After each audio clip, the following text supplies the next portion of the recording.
Hello, everyone, and welcome. My name is Nick. That is Q, and we are here to save the universe. And I need to stop shaking the table because apparently it's shaking the cameras. So I won't let that happen again. We need to get something to hang those cameras, like free hanging. Like free hanging cameras, just hang them from the ceiling? Yes. Just like maybe, we probably just get some fishing line. And they wouldn't have to worry about them moving. That's true, because I move a lot, so I don't know. Yeah, we're going to have to figure that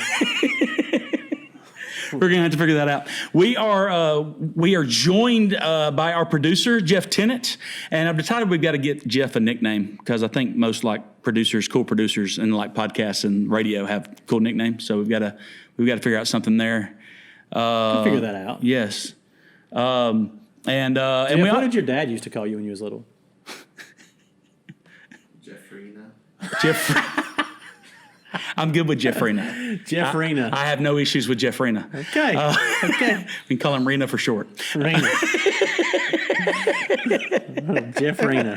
That'd be great. I don't even understand that. We also have a little bit of audience today.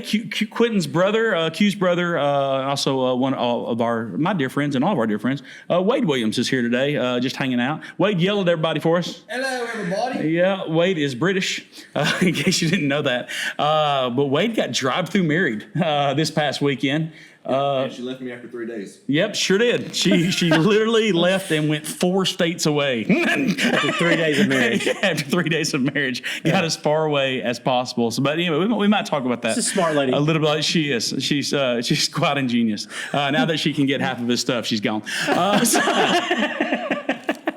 So that worked out beautifully. So anyway, so here's what happened to me last night, and just so you know, because I'm going to be talking a lot today. So like I wear like a mouth guard to sleep most nights. I know, it's because you're old. Because I'm old, and because I have mild sleep apnea. You are older than you really are. Well, I have mild sleep apnea, and I'm convinced that you have like total sleep apnea. And you're not doing anything about. But anyway, I sleep great every night. I go to bed and sleep great. Now, granted, it's 4 or 5 hours, but I sleep great. Well, I've been sleeping horribly lately, and I think part of it's because of mouthpiece, and another part is because every day of my life is wrecked with anxiety and depression these days because of the world we live in. But that's why we're here to save the universe. But anyway, so last night, I'm asleep. And I remember specifically having this dream. I think you ever had the dreams where you're coming out of sleep? Yes. So it's so I'm thinking that's the kind of dream I'm having. So I'm coming out of, and in my dream, I have a mouthpiece in. Even though I don't have a mouthpiece in because it's currently broken and the dentist is redoing it. So. Hold on. Hey, stop. How did you break your mouthpiece? Apparently I have the strongest jaws in the world. That's the only thing I could figure. You bit it in two? I was lying in bed one night. And I remember I bit down and it just broke, in half, the top part, and then the bottom part broke a little bit later. So it was, yeah. So the dentist is remaking. I know it's ridiculous. My mom actually told me one time that if I were to ever the first time that she ever let me and my brother go off in the mall. My brother's 3.5 years younger than me.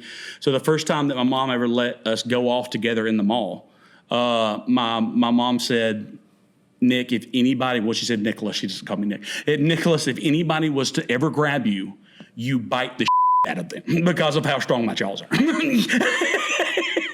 So anyway, that was what she said to me.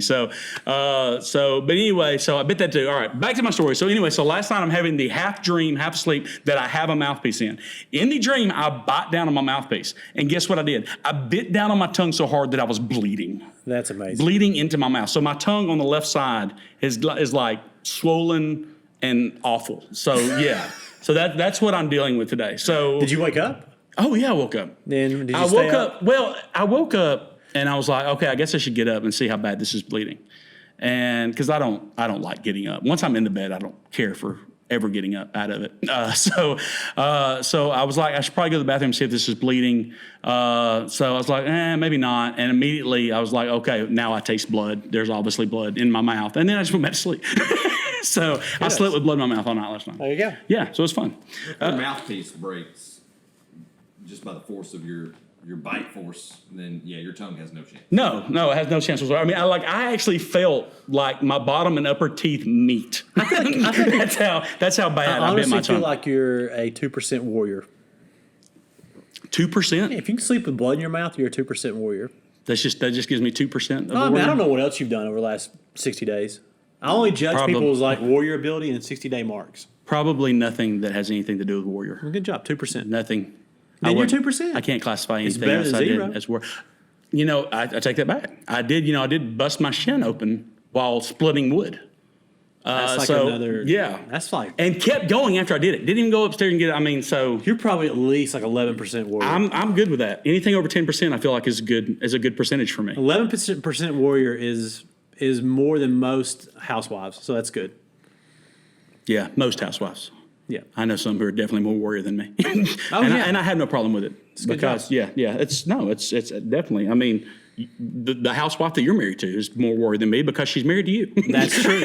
So She goes through quite a bit. That immediately gives her 20% warrior right there. Just like that one thing. When she signed that document, 13 years ago, where I realized it was about 13. But that's a good thing. You act like that's a bad thing. It's like it was a rite of passage for her.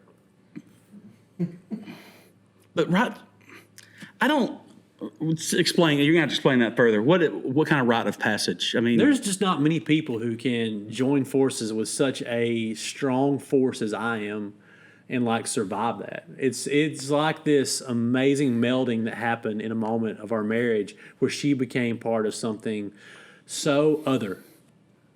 I can understand that, but like rites of passage aren't always like something that like I would say like walking over burning coals barefoot would be like a rite of passage. In a lot of villages, that is. It's not something you want to do. No, I'm not saying she wanted to do it. I'm not really saying she wanted to do it. But she'd invested 7 years, and what else was she going to do? Yeah, exactly. At that point, mean, it's kinda like- at that point, you can't really start over. Yeah. So yeah. So it's just she had to go with it. Yeah. And it was the greatest decision of her life. Yeah. Oh, good for you. So anyway, that's probably the type of conversations that you'll be getting here on Nick and Q Save the Universe. We decided that we wanted to do this a while back, and man, it's just gotten so crazy with both of our full-time jobs and part-time jobs that it's been hard to get together to do this. But we wanted, man, we love just sitting around, just talking, joking around, talking about what ifs, things like that. And Jeff is awesome with technology and all those things, and I hope he chimes in a little bit more instead of just sitting there staring at his computer screen. But anyway, so here's what we want to do. We just want to kind of help you in your universe, and together, I think we can save this universe. Absolutely. I mean, there's a lot of issues, a lot of things going on, but what's really just a true statement about myself and Nick is that we are incredibly gifted at solving problems. Absolutely. Yeah. All problems. Yeah. Part of that's because of what we've been through. We've kind of went through interesting lives as far as travel, and you toured with a band. That presents touring with a band presents interesting issues that most people don't have to face. Oh no, it's very yeah. It's basically like, okay, I'm creating a new family, and then I'm going to get into a 15-passenger van, and we're going to travel the country Which with will them. create a bunch of problems. Yeah, I mean, bunch can of you just issues. imagine getting into a 15-passenger van with your family of 8, and then just traveling around the country for like a whole summer? That would be hard. Yes, yeah, and that's pretty much what happened. So I mean, that gives him some special abilities. I raised 3 daughters, and I've been kind of across the country. So I've seen a lot, done a lot. well, you've played college football. I have. You have a degree in psychology. Yes. And you've been to jail. I mean, Those are the 3 ingredients for being the world's greatest problem solver. it really is. I can't tell you how ready and acclimated I am for most every problem because of those 3 things. Well, and not to mention the fact that because of what we've done in our lives, a lot of people bring us their problems. Yes, we've heard a lot of So problems. we've dealt with a lot more than just our own issues. Oh, We've yeah, dealt yeah. with some of the other people's issues. Absolutely. So if there's ever been 2 people more equipped to save the universe, I've never met them or heard of them. If they are out there, they've not met each other, and I think that's what's special about me and Yeah. you meeting each other is that we have Absolutely. met each other, and our forces have come together for Absolutely. for good. For the good of all mankind. Yes, yeah. Yes. So what we kind of want to do is we just kind of want to present some things that are going on in our world or have gone on in our world, and we just kind of want to kind of solve them. The Q especially, I'm going to have him solve these issues and talk about how he would have done this better or how he could have fixed this issue a lot better. And then we just got some other things. Hopefully we'll have some guests in the future. and we'll, and people who are saving the universe, people who are doing good, who are putting good out into the universe. Yeah, because there's a lot of bad. There's a whole lot of bad. A lot of bad. We want to bring good. This wants to be like fun. We want to like bring some good, some good ideas, some good vibes. We want to do all that in this podcast, and we want to do it so you can enjoy it, so you can listen to something and be encouraged by it. Be encouraged and laugh. Yes. I mean, we want you to laugh. I was meeting with a customer of mine actually a couple of weeks ago, and we went to lunch. And he said, "Dude, you don't always have to take me to lunch." And I said, "Here's the deal.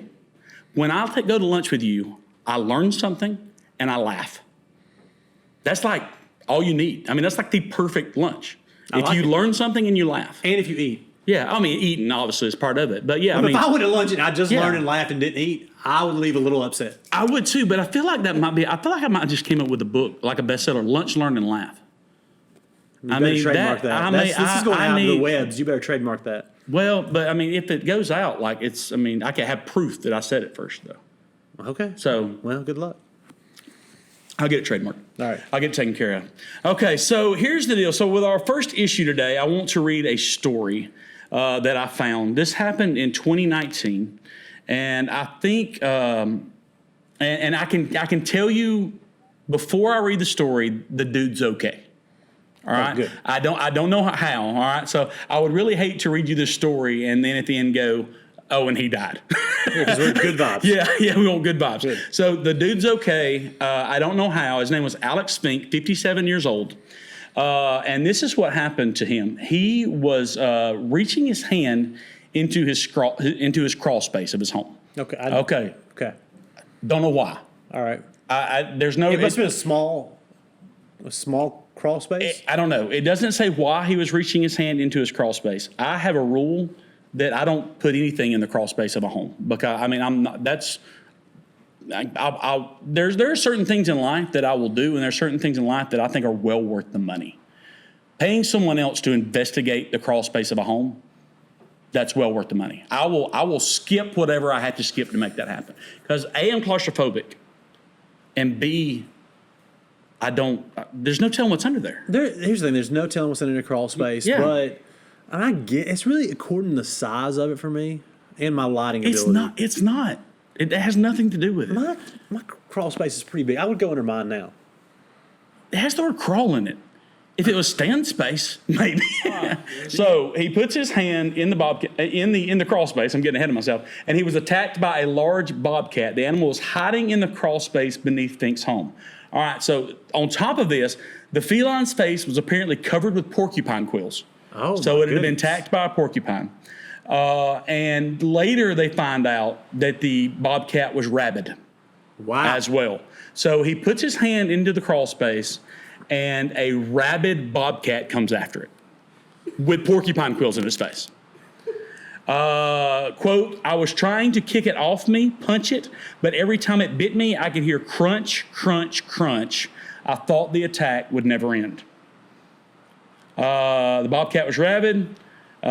Fink said he'll be getting another rabies vaccination. Yes, you should get all the rabies vaccinations after that. But what if you're anti-vaxxer? Do you still get that? I think at that point you stop being I think you stop being anti. I think that changes your.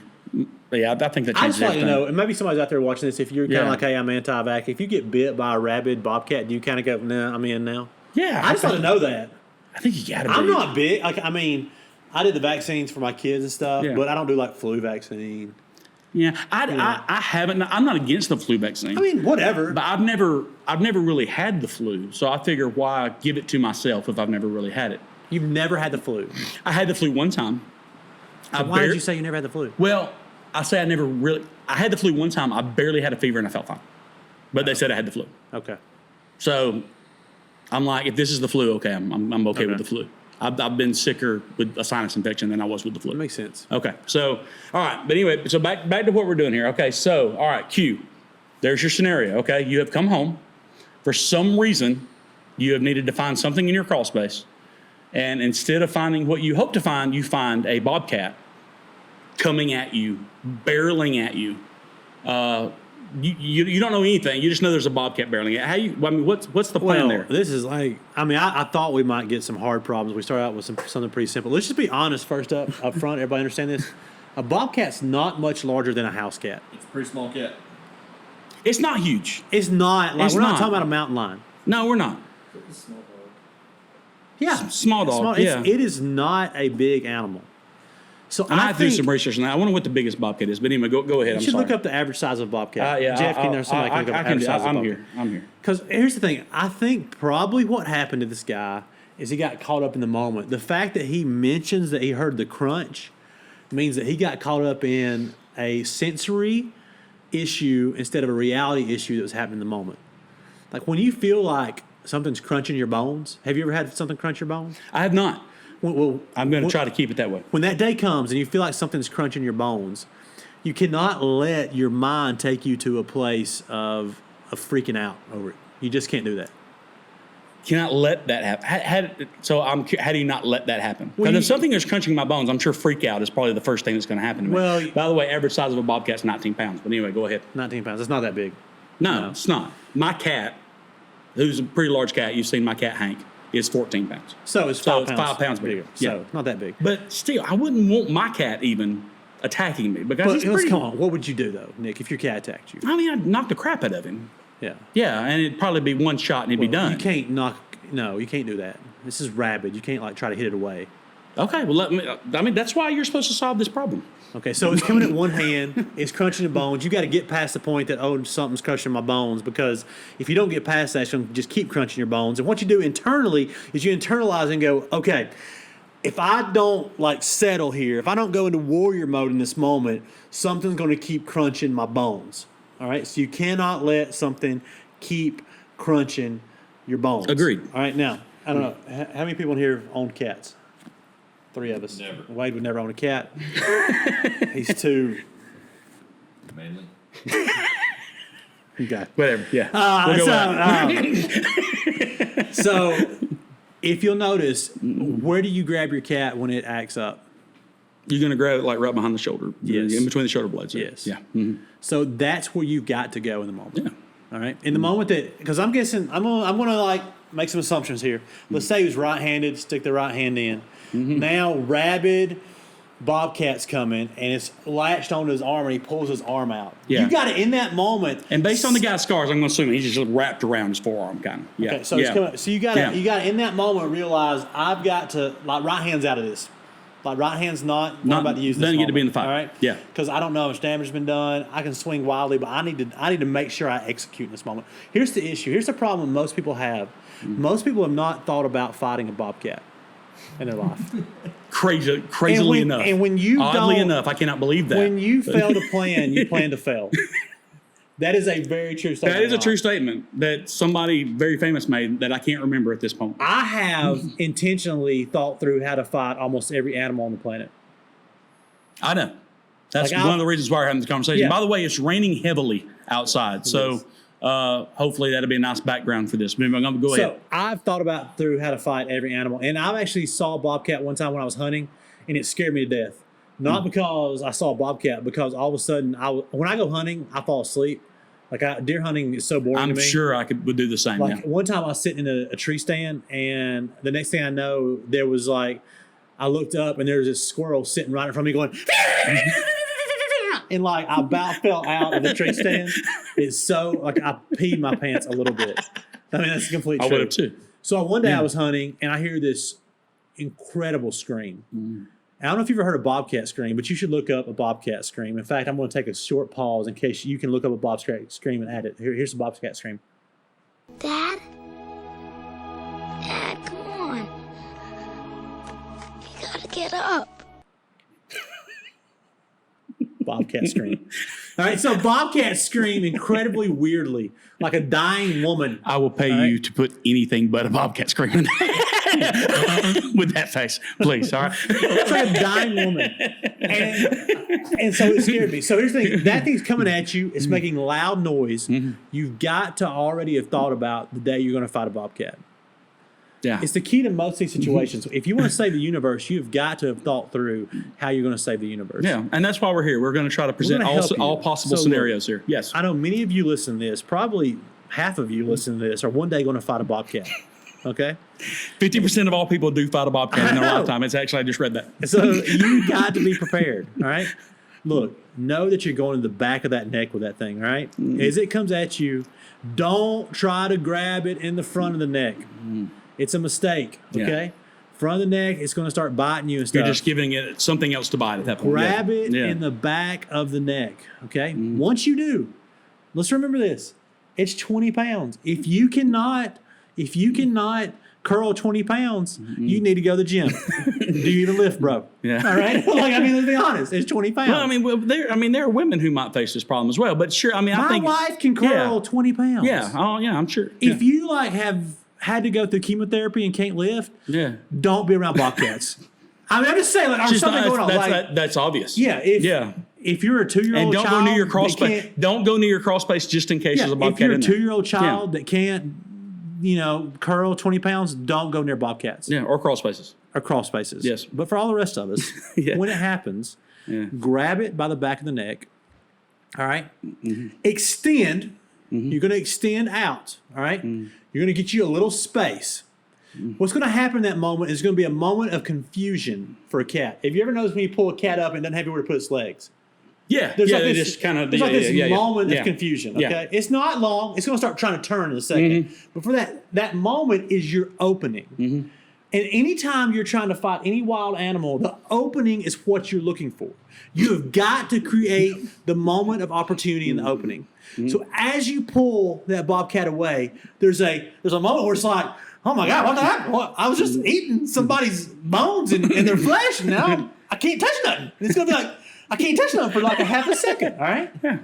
In that moment, you're gonna put that cat through the closest thing you see. I mean, Yeah. through it. Yeah. You're going to, if you're coming out of a crawl space, it's going to be this wall right here. Yeah. You're going to try to shove your hand through the side of your house. So you're not talking about throwing it. You're talking about just No, you're going to grab it and you're going to shove it through the wall. And what's going to happen? Here's what's going to happen in that moment. All right, this is just anatomy, physiology. You know this. You're a doctor. All right. So well, it's not chemistry, but you'll get it. So this is so as you put all that pressure on the very lower of its neck and its spine, snap. neck goes snap. Yeah. That makes perfect good sense. And it's going to look. Yeah. It may not kill it immediately, but it will be incapacitated. And at that point, you can dispose with it however you want to. I suggest humanely. If it was rabid, it didn't do it in its own accord. I mean, it was took over by wild disease. So please use humane manners when you're disposing of animals that have had viruses. That's just the right thing to do. Yeah. But Well, as the doctor in the room, I will speak up and say rabies is 100% lethal. So the cat is going to die anyway. Oh, then you don't feel bad about that. no, you don't. But then, And- so if I've gotten bit, is it 100% lethal to me? Yes, it's 100% lethal if you're not treated. unless you get treated to it. How long do you have to be treated for rabies? I don't. A while. Because Old Yeller took a while to die. Is there no vaccine for animals? No, they'll just put them down. Well, it's too late to get vaccinated if you already have it, right? It's an animal, Jeff. Yeah. This. Animals are more important, man. I do prefer animals to people in most scenarios. But Not in war. I don't know. I don't. It's possible. But anyway,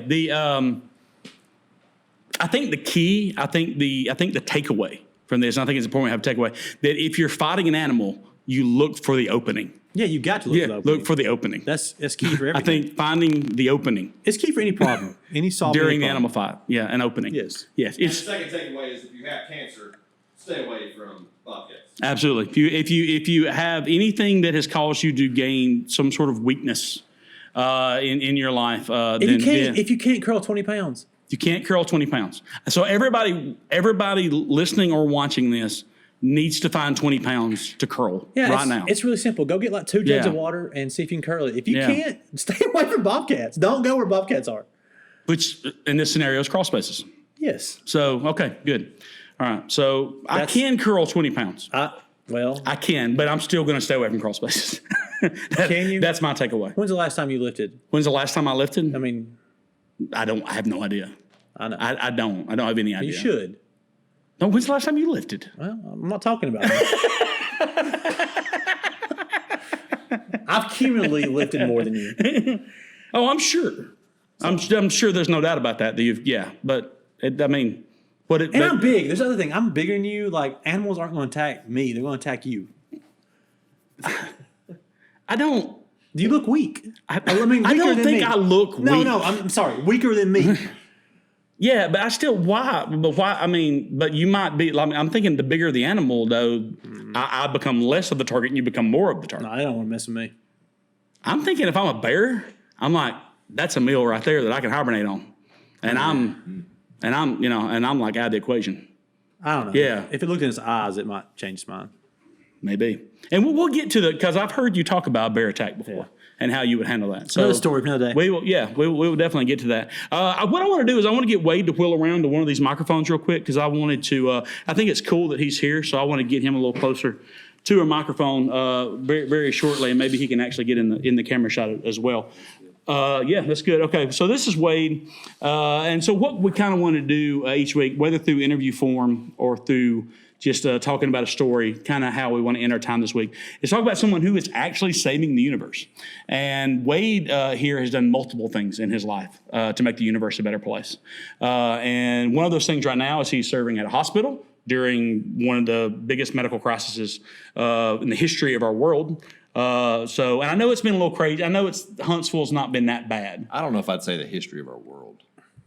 I said one of. Oh, one of. Okay. Yeah, Okay. definitely in our lives. I don't think we've ever seen anything like this. Okay.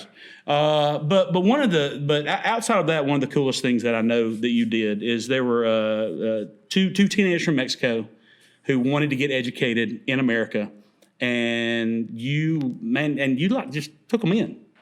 Took him in, Yeah, I mean, and actually one just graduated. one just graduated high school. Absolutely. How cool is that? That's pretty cool. And I think he was 12 years old.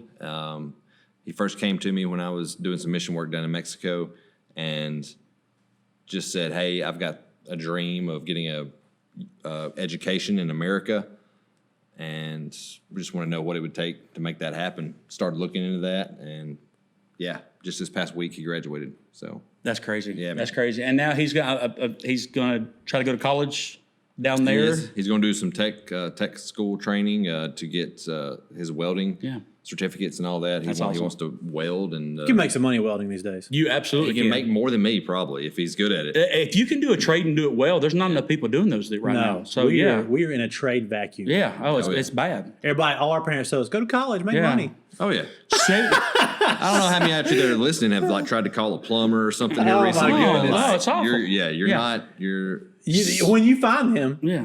you will not ask them Yeah. how much they cost. You'll just ask them, how do you want me to pay you? Yeah. Because you've got to get it done. And in my day job, I deal a lot with the transport industry. 75% of the truck drivers in our country are retiring in the next 10 years. Wow. We'll reach retirement age in the next 10 years. 75%. I've always kind of wanted to be a truck Be driver. a truck, yeah, man. I think it'd be a great gig. Like if I was like single. I would love to yeah. drive a truck, just traveling the road. Well, I just want to do it The so one I thing can, is though is backing up a truck. Have you ever thought of that though? I know it'd be tough, but they have the cameras now. But the one thing I'd like to do is enter that arm wrestling tournament that you get to be in if you drive trucks. Oh, you mean the movie? Pretty sure that's just a movie. That's That's not real. Nah. No. I think that it really is real. I think there's really a It truck probably driver is arm real, but I wrestling don't think it's I don't think it's specific I to don't truck know. drivers. I haven't seen a truck driver recently that I thought I couldn't arm wrestle that guy. Like he would just destroy me. Well, Truck drivers aren't like I'm telling you, that's the a big real sca- thing. the big scary dudes they used to Truck be. driver arm wrestling competition's a real thing. You guys think I'm making that up? I'm telling you, it's a real thing. It may be. That's a real thing. Yeah, it may I'm sure be. Jeff can Google that. I would bet my next breakfast on it. Bet your next breakfast. That's a serious bet for you. That is a serious bet for Q. But anyway, so just to wrap up, one of them has graduated. The other one, I don't think is he coming back? That's yep. Kind of in the air, coming in the air right now. Maybe. But I just think that's amazing. I've always thought that was amazing. I don't think I've ever told you how amazing that I think that is, and what you did. That you absolutely changed two people's lives for the rest of their life. Their life will be infinitely better because of you. Right. Yeah. I mean, I think when you think about things that you can invest in, then I couldn't come up with a better thing to invest in than somebody else's life. So I mean, we're not permanent. We're not here forever. These kids are going to take our place at some point.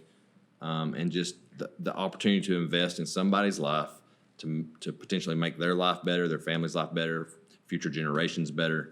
I don't know any stock or bond that would be better to invest in than that. No, absolutely not. I think what we learned from that too is that, man, it doesn't take you having to figure out how to, change some governmental system to save the universe. No. It just makes you. It just takes you being willing to get involved. Yeah. And being willing to put some effort into. Yeah, to absolutely. something, Because I think ultimately, in the end, I think really we're much more likely, because there's just one of you, there's just one of me, there's just one of you.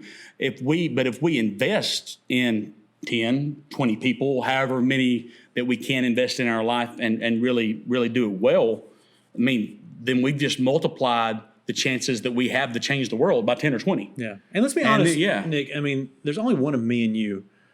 There's very few people like me and you that can actually save the universe. There is. But for all Yeah. the rest, like Yeah. Wade, they can save somebody's universe. Yeah, absolutely. And that's absolutely. pretty amazing. Yeah. When you realize I can't change the world, Yeah. but I can change somebody's world. Wade might not actually be able to save the universe, But he but might he save can two save young someone's boys. He might universe. save two young Yes, boys' universe. Absolutely, absolutely. Which is pretty incredible. Yeah.